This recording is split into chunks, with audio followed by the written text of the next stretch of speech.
Hi everyone, just thought I'd share a bit of information about how we're recording our new songs. It's quite important, I guess, for other people who maybe don't know how to record it, to share. It's not good to like gatekeep recording information like it's some fucking dark art, because you can just go on the internet and find out anyway. I'm just going to share with you quickly our setup for how we're recording the new tracks that are going to be released.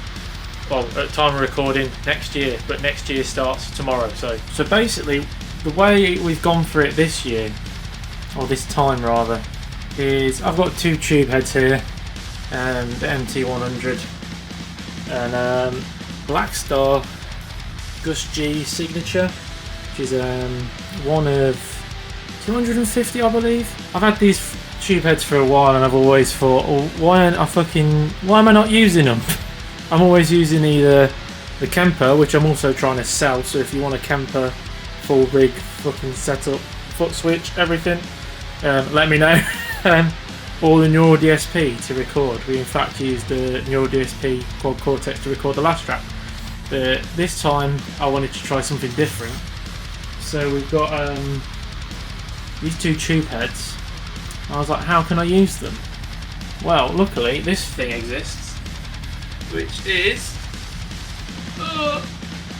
so basically what the Two Notes is, it's a load box. So obviously a tube head outputs so much power, and you can't just plug that power into your interface, because you'll blow it up and probably damage the tube head as well. So that load's got to go somewhere, so that acts as a load box. Or if you know anything about power generation, which I do for some reason, it's basically like, in larger terms, a load box or a load bank in the capacity I know is basically a giant hairdryer. So you plug the load into the load bank or the load box, and that uses like heat. The load is used to heat up filaments, and fans run to keep them cool.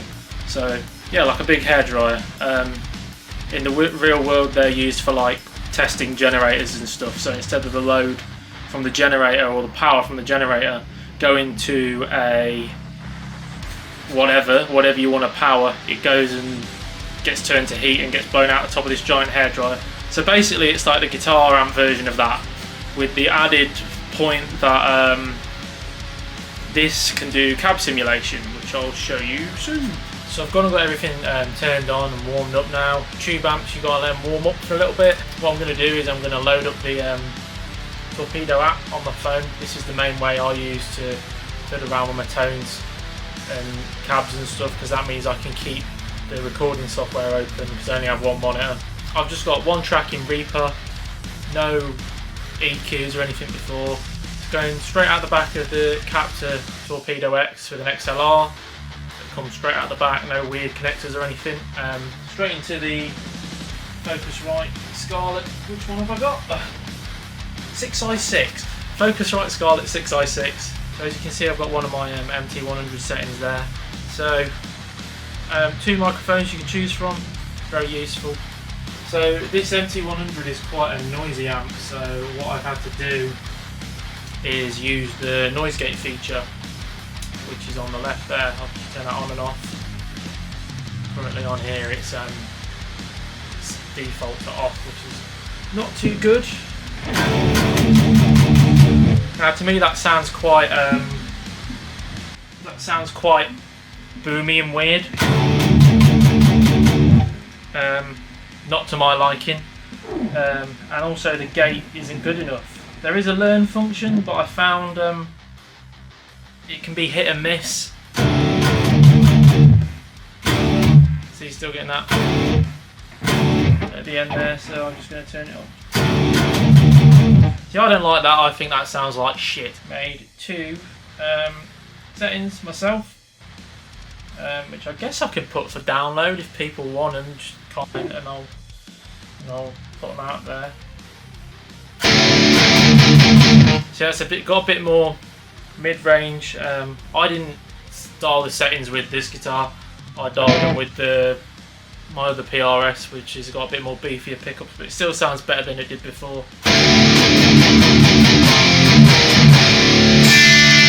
Obviously that sounds a lot less muddy. What I found was a great help is if you press on this view button, you've got these enhancement settings, which I found helped really clean up the tones and make them sound a bit less, or brought them out more in the mix that we've got. So if I turn that off, that sounds like ass. So turn that on, see how it pops out a bit more. Tweak around with them, play with them. It took me a good while to find some tones or some settings that I really liked. Also, there's a tiny bit of EQ, which obviously would be different for the other guitar, but this is the one I had to hand. I think also this probably sounds a bit more thrashy than normal. Fucking Slayer riffs or something, or Exodus sounding. So yeah, that was the one we ended up mainly using on the last song we recorded, which is top secret, but some people do know. People who know, you know what's coming next. The first one I did sounds a little bit similar. Really took me a good few hours of messing around to get a good tone for this particular tube head, and I'm glad in the end that we are using it, because it's something that just sits in my room for ages and doesn't really get used. But yeah, I thought it'd be a useful little tip video for people who have got one of these and don't really know what they're doing with amps and cabs. The way I picked the cab is I just picked a cab with the same speakers as the Zilla cab I've got over there, which is the one we've been using live for a while, and that's just two Celestion V30s. So standard. I went for like a Mesa style cab. And microphone wise, at first I just went for one, because I was always like, oh, people just use one, don't they, in a live setting. Obviously, like different bands with different amounts of money, we use different sorts of setups. So I took to the internet, researching favourite bands and artists and seeing what mics they were using, and basically I just copied it, and it sounds good, so they must know what they're doing more than me. So the two mics on the one I was using is a Nightfall, which I think is some sort of like ribbon microphone. Not too sure myself. If you know more, let me know. And a Dynamic 57, or DYN Dyn 57, which I think is just a SM57, which is like standard guitar micy noises. But I think that sounds way better than the default settings, for me at least. Everyone has their own particular taste, different tones. Obviously the settings I'm using on this particular amp might not be the settings that you'd use on this particular amp. I'll share them settings with you now. There they are, lovely. I only really use the lead channel. I don't really use the cleans. We haven't really got any clean sections in the songs, but for cleans it'd be the same sort of a deal. Just mess around with it, Spencer. It's not like really like a plug-in and fuck around with straight away sort of solution. We've only been double tracking, quad tracking. I'd want to use two different heads, and I think these heads are too similar. I'd want to use an EVH. So maybe if we do that in the future, I'd do 2 tracks with that, this setup, and maybe 2 tracks with the quad Cortex. Who knows? Just mess around and find out. And I might even try and profile this, which will be a separate video I'll do on profiling using a Captor X instead of miking up your cab. Seen this room, it's tiny. I've barely got enough room to breathe with all the junk. Well, it's not junk to me, but it's junk to some people. All the stuff I've got in here. I hope you enjoyed.